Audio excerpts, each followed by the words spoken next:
Nosso Senhor e Salvador Jesus Cristo. Depois de celebrarmos a Páscoa e de saber que eu tinha a responsabilidade de trazer a mensagem nesse domingo, eu fiquei pensando, o que eu poderia falar? O que poderia ser ministrado no domingo seguinte? E eu convido vocês a juntos lermos Mateus 28, versículo 19 e 20. Mateus 28, versículo 19 e 20. É um dos textos que vai nos conduzir na mensagem dessa manhã.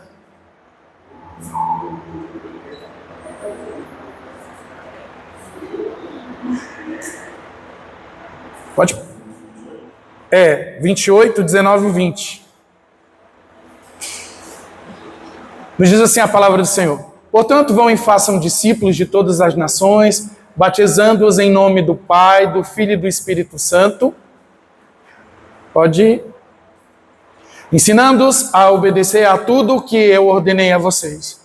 E eu estarei sempre com vocês até o fim dos tempos. E o texto é bem sugestivo, porque é o último texto que é lido em Mateus, que é proferido pelo próprio Jesus antes de subir até os céus.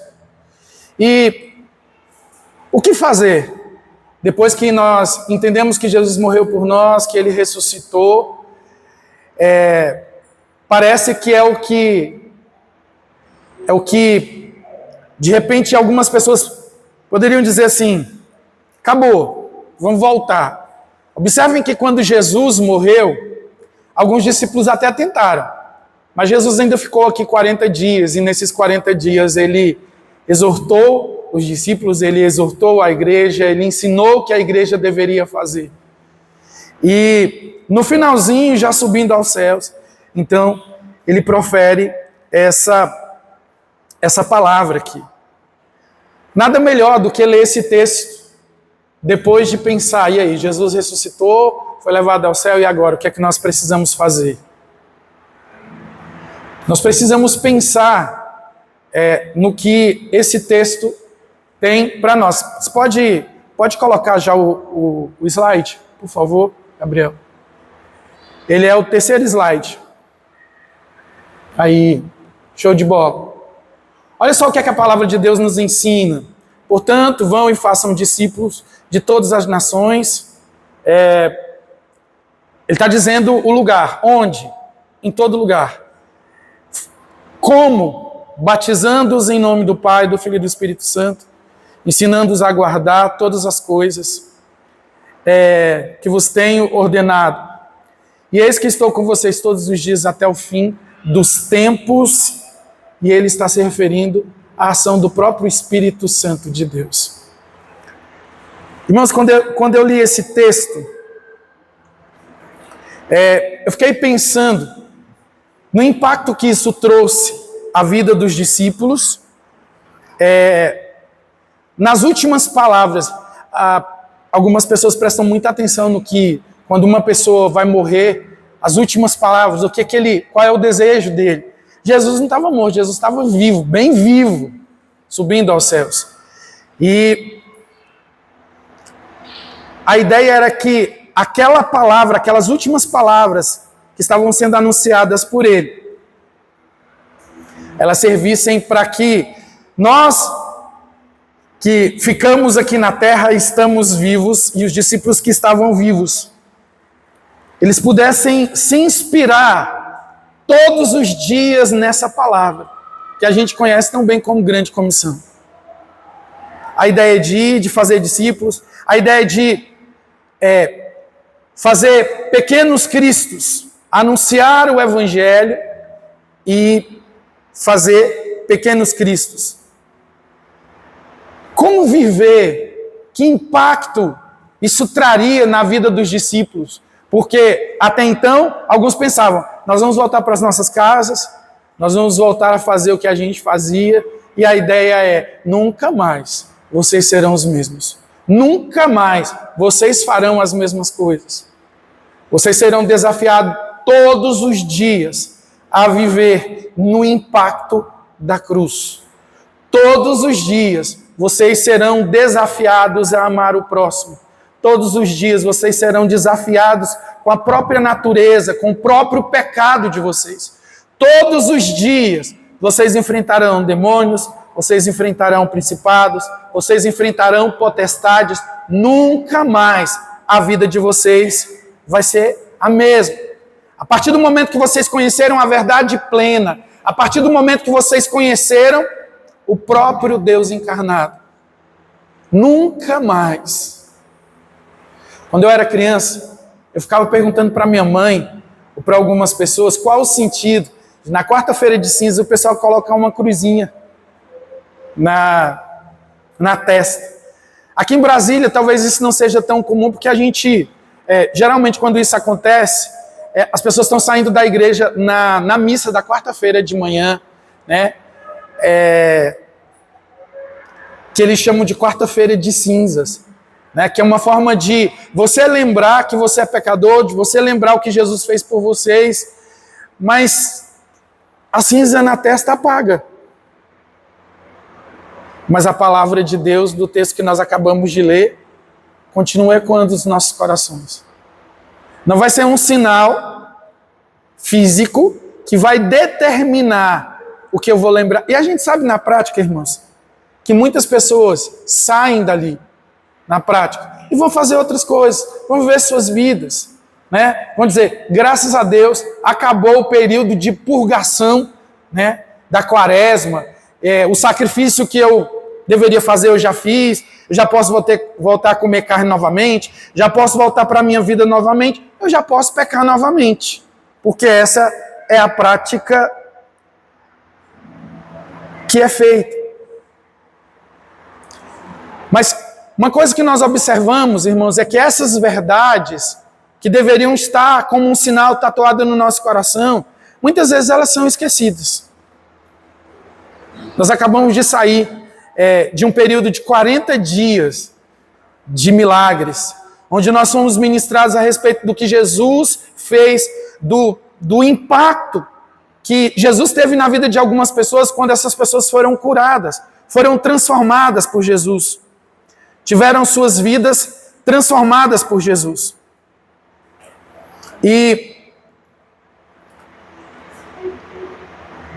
se a gente não tiver cuidado, tudo que foi feito há 40 dias atrás fica esquecido, como um sinal que é colocado na quarta-feira de cinzas na testa de alguns. Eu gostaria de ler um outro texto, está no 7º slide, Gabriel, por favor. Diz assim, esse texto é de Romanos 12, tá? Romanos 12. Foi um texto que eu meditei durante a semana e eu acho que tem tudo a ver. E depois que Jesus morreu e depois que Jesus ressuscitou. Olha só o que Paulo está trazendo à igreja de Roma. Olha o conselho que Paulo traz à igreja de Roma. Diz assim o texto, Romanos 12, versículo 1. Rogo-vos, pois, irmãos, pela compaixão de Deus, que apresenteis os vossos corpos em sacrifício vivo, santo e agradável a Deus, que é o vosso culto racional.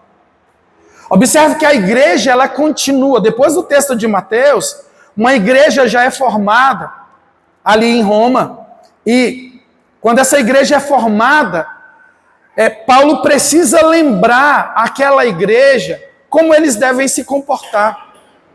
Na sexta-feira, eu lembrei do texto de Deuteronômio 6, quando o texto diz assim, vão, ensine os seus filhos, coloque palavras, lembretes nos umbrais da porta.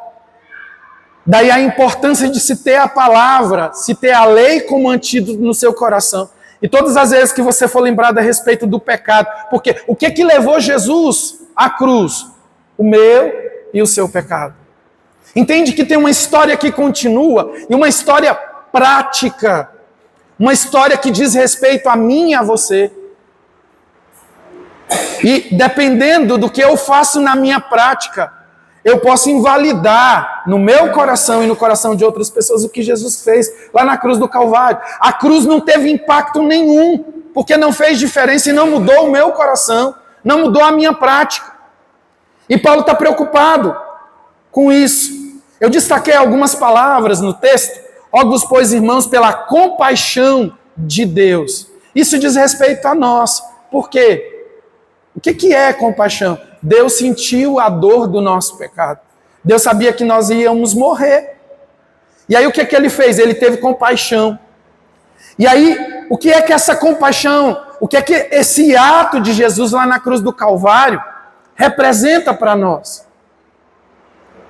Eu preciso, na minha prática, na minha vida, viver um sacrifício vivo todos os dias. Por quê? O pecado ele não pode ser uma prática comum no nosso dia a dia.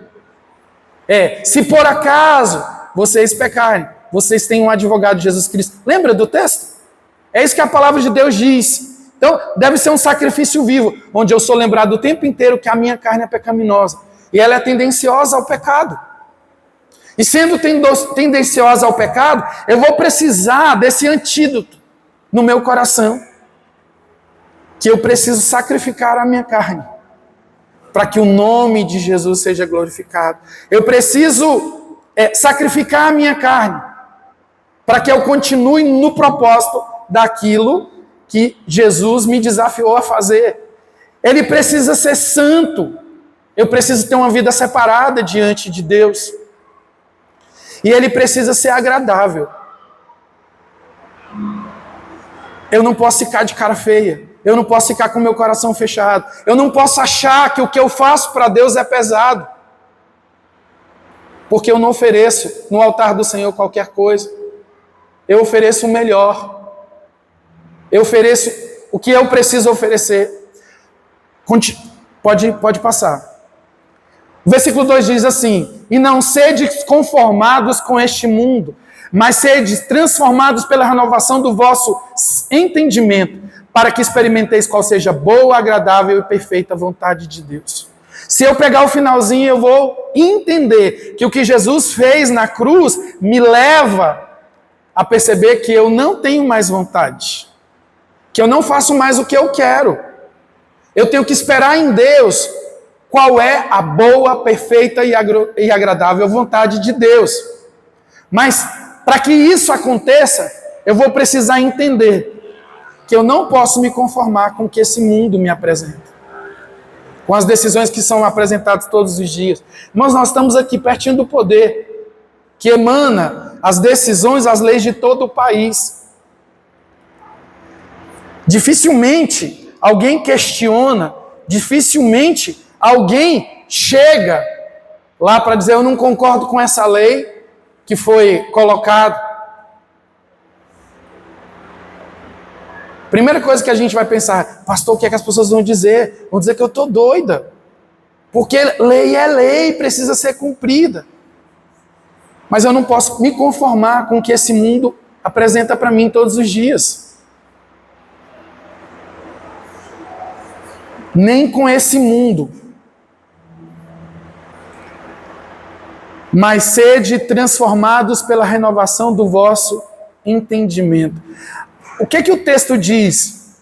O texto não diz, de Mateus, que a gente leu, que ele vai estar conosco até os últimos dias?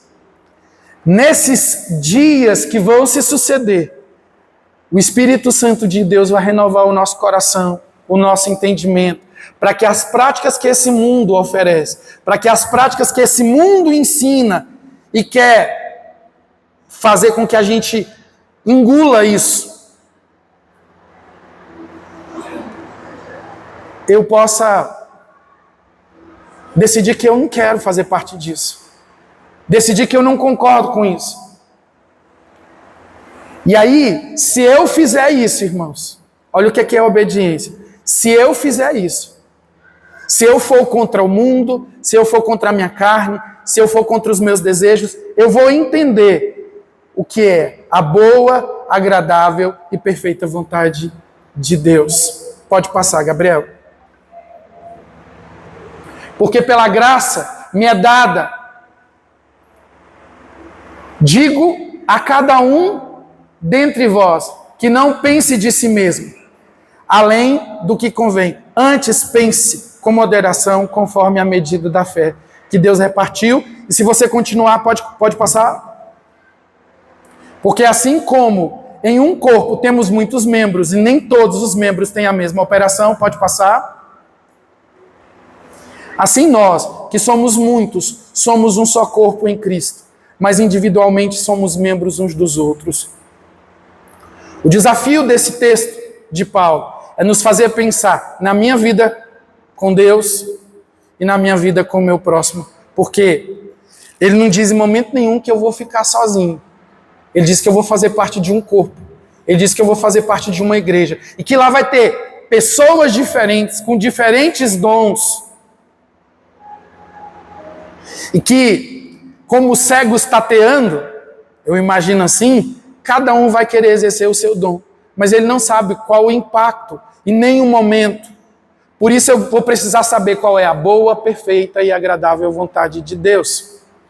Então, depois da cruz, existem algumas implicações. E são essas implicações que vão nos fazer entender a vontade de Deus. E são essas implicações que a cruz me traz, que vão me fazer conhecer a verdade. Pode passar. Primeira coisa que eu vou aprender é que a cruz me faz conhecer a verdade. E quem é a verdade? A verdade, na realidade, é Cristo. João 8,32. E conhecerão a verdade, e a verdade vos libertará. Só que a gente já fala isso, irmãos, como se fosse um antídoto e como se já tivesse acontecido. Não precisasse acontecer todos os dias. Nós conhecemos a Jesus, mas nós não nos inteiramos da verdade que Ele é para que a gente coloque em prática. Se eu conheço a verdade vai mudar a minha prática. A verdade vai me transformar. A verdade vai mudar a minha perspectiva. Então é algo que o que a cruz fez, eu preciso o tempo inteiro ficar lembrando o que aconteceu, para que eu possa viver e fazer a vontade de Deus. E essa vontade eu só vou entender, eu só vou conhecer através de Jesus, mas não é um Jesus religioso da Bíblia. Não é um Jesus histórico, o Filho de Deus. É alguém que, quando ele entrou na história da humanidade, ele mudou a história da humanidade completamente. Ele dividiu a história, antes de Cristo e depois de Cristo. A cruz de Cristo, ela precisa mudar a minha prática. E eu, na minha prática, não posso invalidar o que Jesus fez. Irmãos, a gente está o tempo inteiro perguntando, ou procurando saber, o que eu preciso fazer para acertar na vontade de Deus, que é boa, perfeita e agradável. A gente já sabe, irmãos. A gente já sabe. É seguir os passos de Jesus. É dar a capa, é dar a outra face. É ser com aqueles que não conseguem ser alcançados. É dar voz àqueles que não podem falar. É dar visão àqueles que não podem enxergar. É ressuscitar aqueles que estão mortos nos seus delitos e pecados. E a gente acha, irmãos, na prática que isso é religião. Que eu tenho que comemorar a Páscoa e depois da Páscoa, vida que segue. Se para as pessoas que estão lá fora, o ano só começa depois do carnaval, para os crentes só começa depois da Páscoa.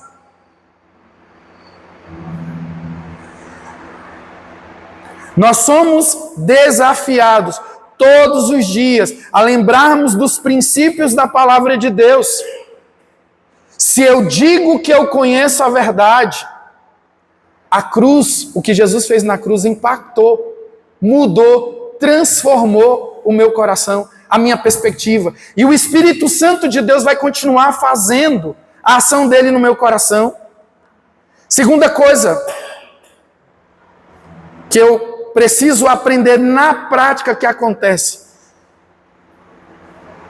Algo que a cruz de Cristo impactou, além de me mostrar que eu preciso conhecer a verdade, não só intelectualmente, mas eu preciso conhecer a verdade na prática, eu preciso cuidar do templo do Espírito Santo. Lembra o texto de Romanos, o que é que Paulo fala? Por que eu preciso cuidar do templo do Espírito Santo? Mas quando alguém morre, as pessoas não dizem por aí assim, não, liga para isso aqui não, isso aqui é o corpo. E aí não precisa mais de nada, isso aqui vai voltar ao pó. Lá, irmãos, é um lembrete de que eu sou pecador. E um lembrete para os outros, como o pastor Lincoln já ensinou aqui, no momento em que uma pessoa morre, é a melhor oportunidade, é o momento prático mais propício para você ensinar a respeito da vida e para você ensinar a respeito da morte. Porque quem está vivo, um dia vai morrer, vai acontecer com todos, a não ser que Jesus volte.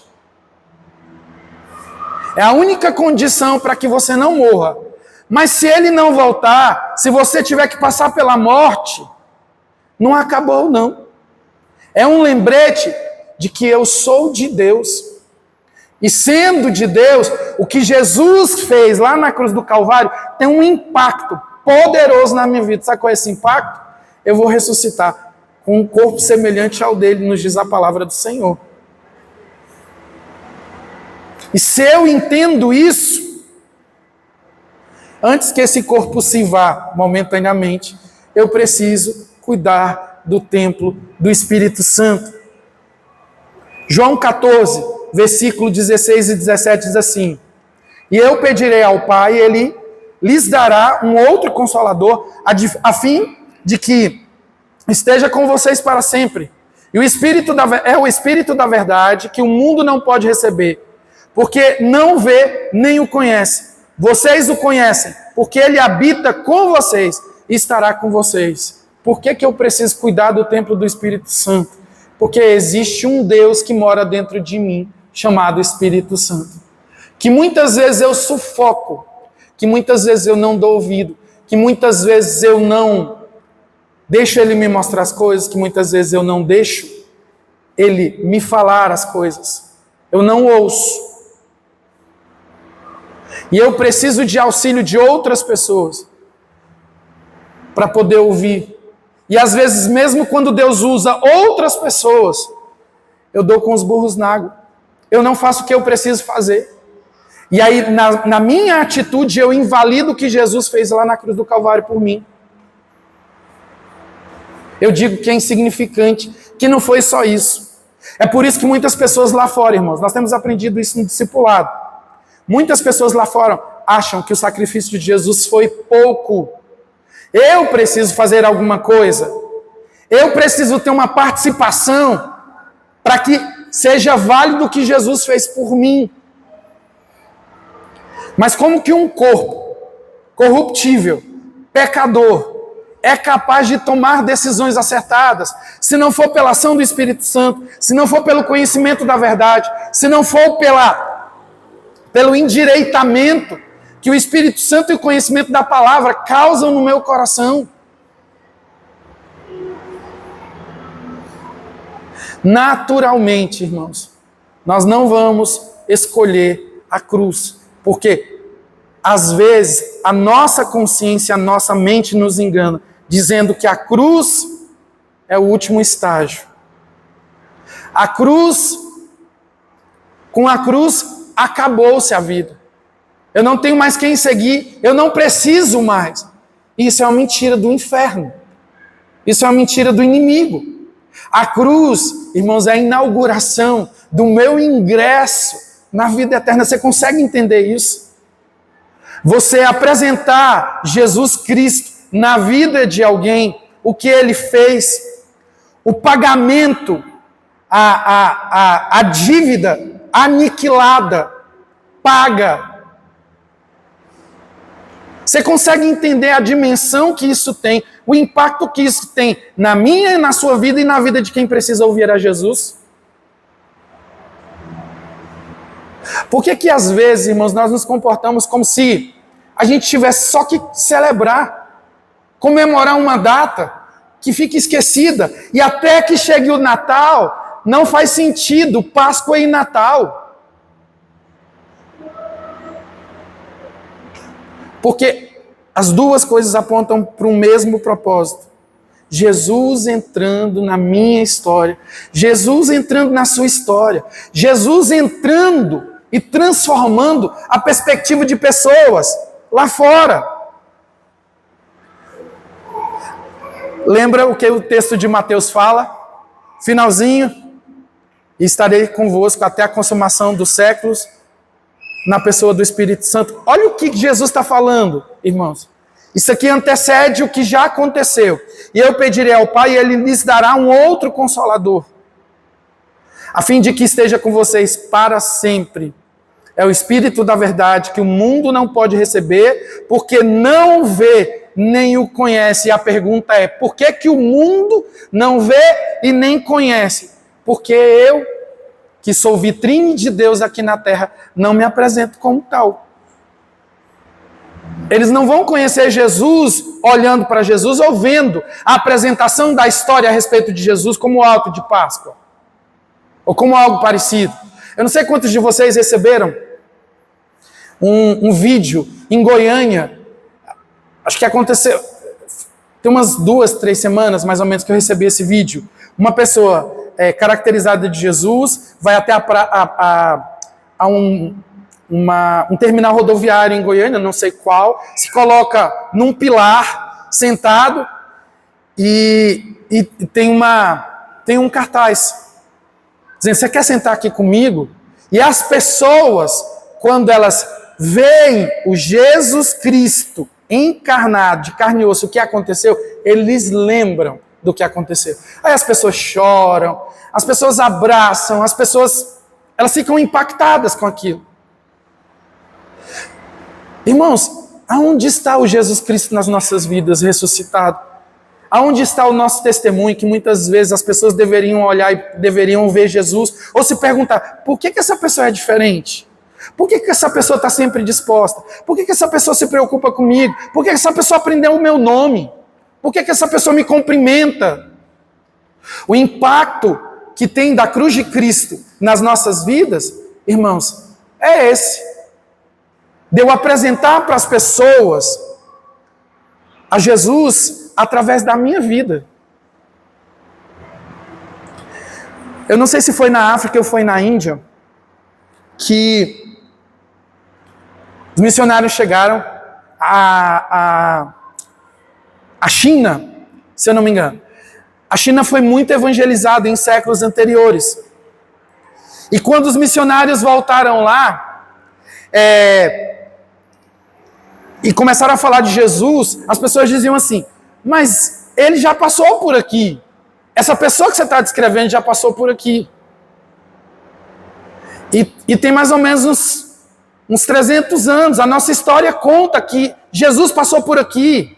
Mas tem uns 300 anos só, uns 200 anos mais ou menos.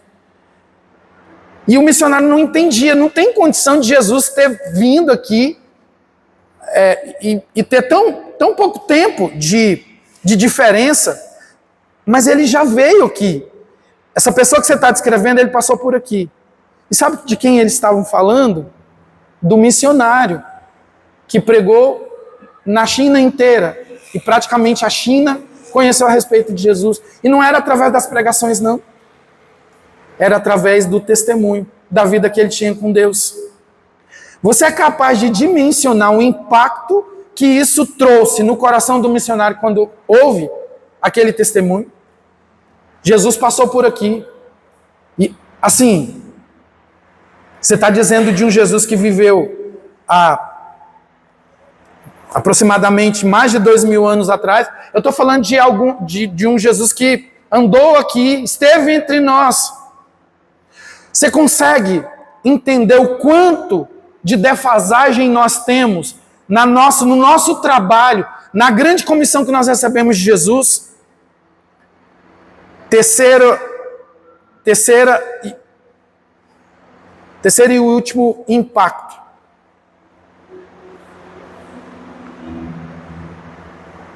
Poder investir em ações que te lembrem dele na rotina, no seu dia a dia. De um Jesus que você comemorou a Páscoa, mas você lembra dele todos os outros dias. 2 Timóteo, no capítulo 3, versículo 16 e 17, diz assim: toda a escritura é inspirada por Deus e útil para o ensino, para a repreensão, para a correção, para a instrução na justiça, para que o homem de Deus seja apto e plenamente preparado para toda boa obra. Irmãos, não estou com a minha fala, o que eu vou falar agora, não me interpretem mal. Naturalmente, nós não precisaríamos fazer nenhum curso, irmãos. Naturalmente, a gente não precisaria ficar correndo atrás de nenhuma outra coisa. Só mostrar Jesus nas nossas vidas, através do que nós aprendemos na palavra. Porque o próprio texto diz que nós já estamos aptos. A partir do momento que nós conhecemos a Jesus, eu já estou apto, plenamente preparado para toda boa obra. Pregar o Evangelho, viver minha vida de retidão com o Senhor. É verdade que isso demanda tempo na nossa vida. O momento que nós conhecemos a Jesus. Até então. Porque irmãos, que aquilo que a palavra de Deus e ela é a verdade. Por que a palavra de Deus, muitas vezes, na nossa prática, soa como se fosse algo bem distante da nossa realidade? Por que na prática nós não evidenciamos tudo aquilo que a palavra de Deus diz que se eu conheci a Jesus, eu preciso evidenciar, eu estou preparado, eu estou pronto.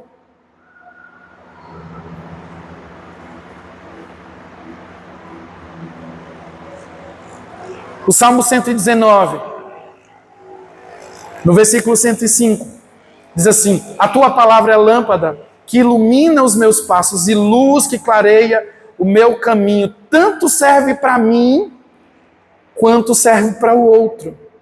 Ilumina o meu caminho, a minha caminhada, e outros poderão me seguir. E outros poderão andar na mesma estrada que eu estou andando.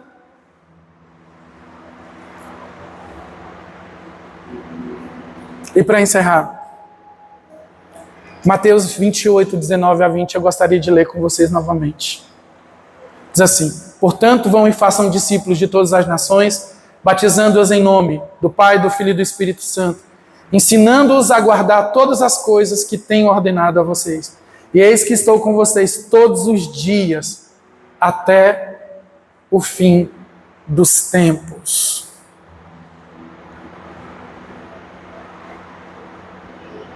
Esse texto, irmãos, nos desafia a nós alinharmos a nossa caminhada com Deus.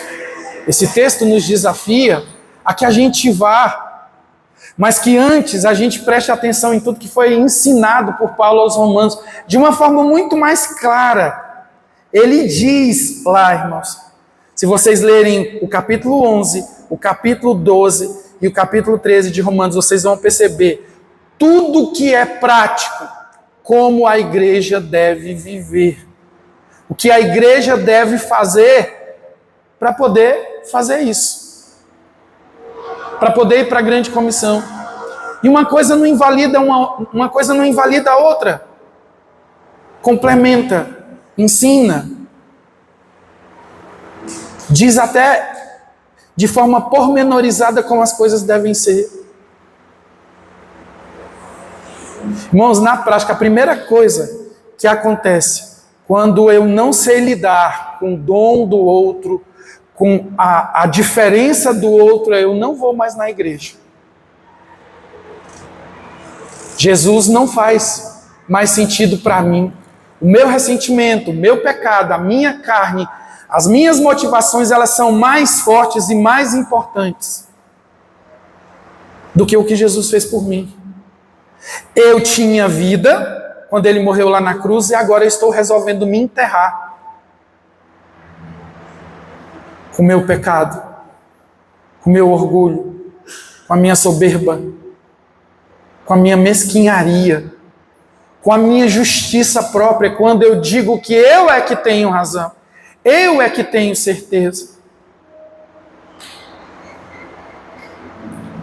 E aí parece que vai demorar 1 ano novamente, 365 dias, para eu pôr uma cruzinha na testa para dizer, pronto, está tudo ok, novamente. E ano após ano as coisas vão fazendo sentido. A ponto, irmãos, do diabo tomar conta, ensinar para as crianças que a Páscoa é um coelho que põe o ovo que não tem sentido nenhum, de chocolate ainda. E essa história parece fazer mais sentido para as pessoas do que a verdadeira história de Jesus. Que não é uma história de alegria, é uma história de tristeza, porque Jesus vai morrer. É uma história de sofrimento, é uma história de dor. Ah, eu não quero contar isso para os meus filhos, não. É mais fácil eu ensinar que é o coelhinho da Páscoa, que dá ovo de chocolate, adoça a minha boca, e a gente finge que nada está acontecendo. O chamado de Jesus, a convocação de Jesus para você, se você não entendeu isso, é mostrar para você que você já está atrasado, porque isso não é uma coisa que só o pastor, os líderes da igreja têm que fazer, é todo mundo. Não adianta você contribuir com a igreja e dizer assim, eu estou fazendo isso porque eu estou pagando alguém para fazer por mim. Você não pode terceirizar aquilo que o próprio Deus comissionou a você e a mim para fazer. Mas pastor, eu não sou um exemplo, então seja. Siga o que a palavra de Deus ensina em Romanos 12, 11, 13, em toda a Bíblia.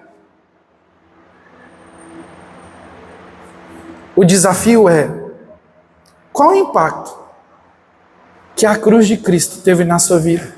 O que ela representa para você? E quando Jesus estava indo, falou, eu não vou mais ficar com vocês. São vocês que vão tomar conta, são vocês que vão fazer. Quem? Quem? Eu? Ele? Não, ela. Não, ela está mais preparada. Você já viu como ela fala? Já viu como ela prega? Já viu como ele canta? Irmão, você não precisa cantar, você não precisa pregar. Mas se você viver, vai fazer diferença na vida de muitas pessoas. Que Deus nos abençoe. E que a cruz de Cristo, que a morte de Jesus Cristo, continue impactando sua vida, a minha vida e a vida de todos aqueles que querem seguir a Jesus. E para não esquecer do que Jesus fez lá na cruz do Calvário. Irmãos, a sensação que eu tinha enquanto eu estava pregando é que tinha uma pessoa aqui o tempo inteiro. E agora que eu observei, não tem. Mas eu sei quem é. Deus deseja que você entenda o que Ele fez por mim e por você. Deuteronômio 6 fala a respeito disso. Quando Jesus faz uma aliança com o homem, de que não mais acabará a terra em água, Ele deixa um sinal. Jesus, o próprio Deus vai deixando sinais, irmãos. Quando o homem peca, um animal é morto. Quando Noé constrói a arca, no final, para mostrar que Deus sempre teve, sempre terá uma aliança com o homem. E a despeito daquilo que o diabo tenta ensinar para as pessoas, que nós não somos importantes, que nós não somos de Deus, Deus foi deixando sinais em toda a história, no Antigo e no Novo Testamento, e o maior sinal que Deus poderia ter deixado é entregar o seu próprio filho lá na cruz. Eu refleti muito, eu estava sem meus 2 filhos em casa, no período da Páscoa, eu não consegui imaginar, irmãos, o que o próprio Deus deve ter passado, porque os meus filhos, eu sei que eles vão voltar, mas não é só sobre a ideia de voltar, é sobre a ideia de ficar marcado. Você sabia que Jesus está com os furos lá no céu, em corpo, Ele está com os furos nas mãos e eles nunca vão sair. Porque é a prova do amor de Deus por você. Você sabia que o que Deus pediu para que nós fizéssemos como um memorial. É só te lembrando.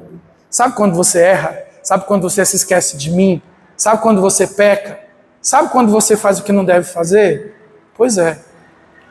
Vez por outra, eu lembro a você de que eu me entreguei por você, de que eu dei minha vida por você.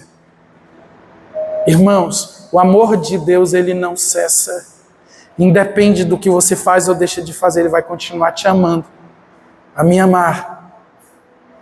Ele segura as pontas, ele é ponta firme, como a gente costuma dizer.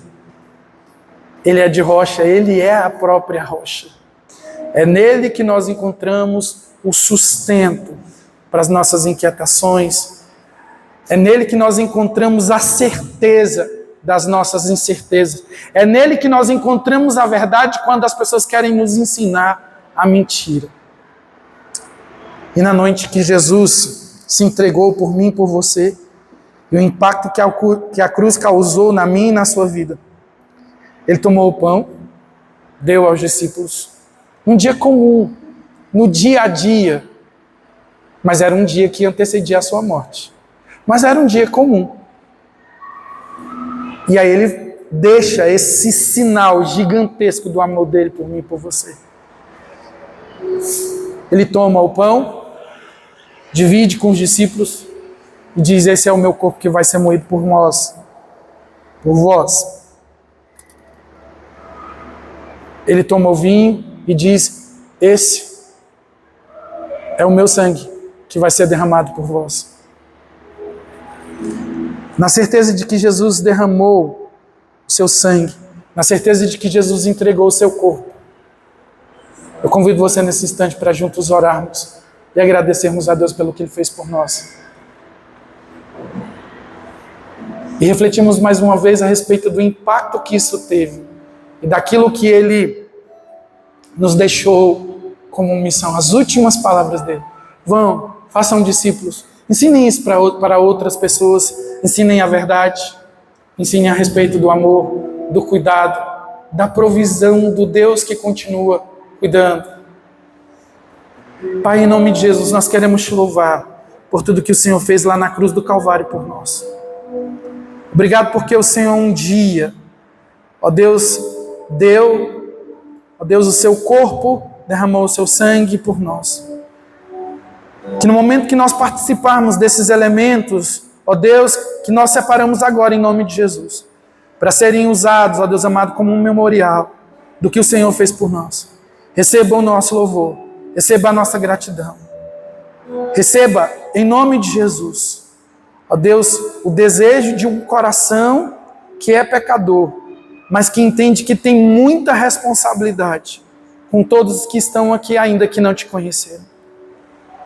Que no momento que nós participarmos, nós entendamos, ó Deus, que somos salvos sim, mas outros ainda precisam ser alcançados. Que o impacto da cruz de Cristo, que impactou as nossas vidas, impacte a vida de outras pessoas também. Que nas próximas ceias possamos ver, ó Deus, o número de alcançados, ó Deus, crescendo cada dia mais. Porque essa igreja, ó Deus, foi impactada pela cruz de Cristo e continuará impactando a vida das pessoas através das suas atitudes, através das verdades da palavra que nós conhecemos. Fica conosco, hoje e para todo sempre, nós te pedimos em nome de Jesus. Amém. Eu gostaria de chamar o irmão Kleber e a irmã